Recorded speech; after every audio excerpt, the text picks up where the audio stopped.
So in this video, we try to understand, so from the monetaristic perspective, so how will they view the monetary policies?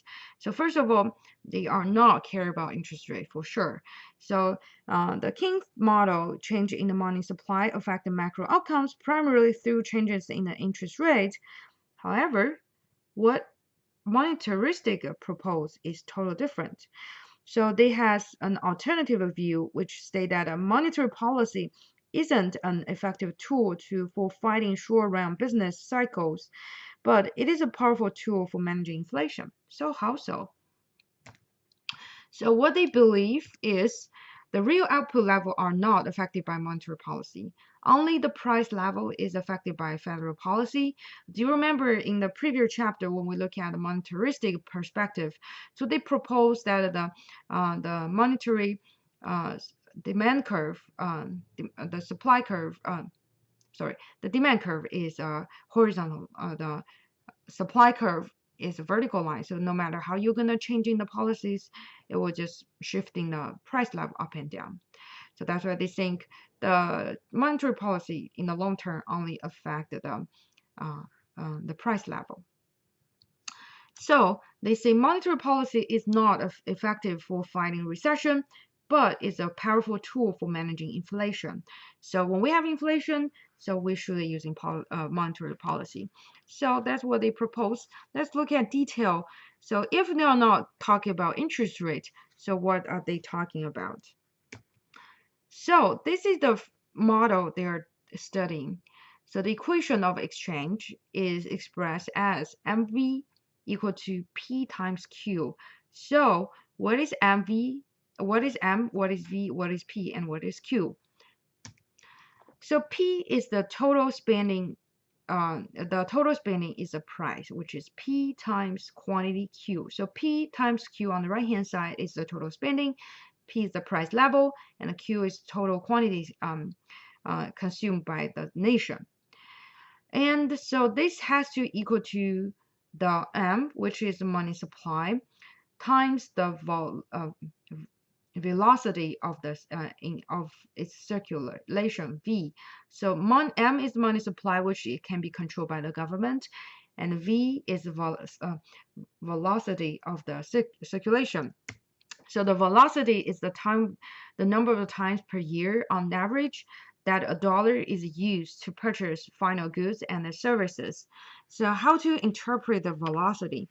So let's see if you have $20 to buy to buy goods, foods, bread, milk, etc.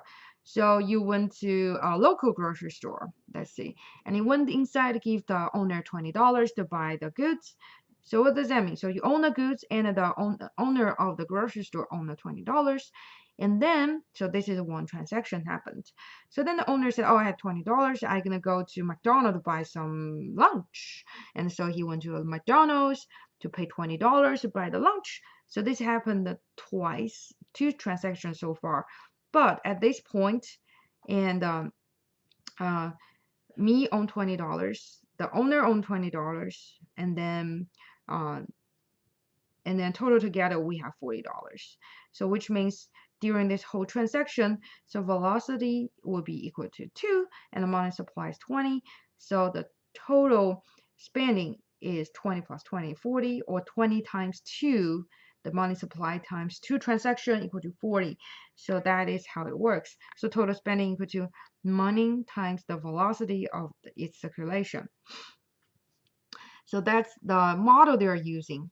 So what they are assuming is that, and they understand the PQ is the same as the nominal GDP, price times the quantity supplied.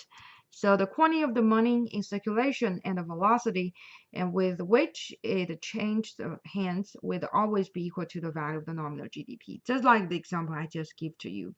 So what they view is if money supply increases, the price and or the quantity consumed must rise, or the velocity must fall. So in order to keep this equation hold as constant, if the government keep pushing more or issuing more monies, so what happens is either price and or the quantity must rise. So the right hand side has to rise, or the velocity has to hold as constant. Oh, go down.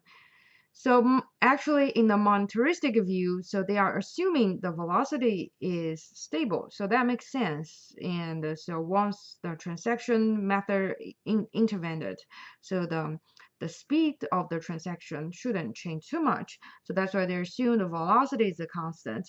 So which means they're not changed. So the velocity is a function of how many handle their money and the institution they use to do so. Neither should change must in the short run. So that's why they impose this assumption. So if the velocity is a constant, what does that mean? So the total spending must rise if money supply grows. So if the government issue more money, M, and since the velocity holds as a constant, so P times Q has to goes up. So so you can see during this whole explanation, there's no interest rate involved. So they were saying, what they're saying is, if government issue more money, that means the nominal GDP has to goes up. So it has to goes up. So if the spending increases when the money supply grows, so then the federal government, Federal Reserve should focus on the money supply, not interest rate, because during their model, they've indicating that increasing or decreasing money supply will not affect interest rate, but will directly affect the nominal GDP. So what they propose that a Federal Reserve Fed policy or monetary policy should not be to manipulate interest rate. In the Fed policy should focus on the size and the growth of the money supply because they will directly affect the change of the nominal GDP. So monetaristic also said that in the short run, the the consumption, total consumption is stable, which means a function of the productive capacity, labor efficiency, and other structural forces has to be stable because they are not changing in the short run. So this will lead to a natural rate of unemployment that is fairly immune to short-run policy intervention.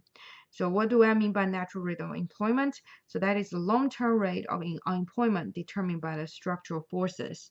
So under this assumption, so if both velocity and production are stable, any increase in the money in the long run only increase the price level. So that's why what they said.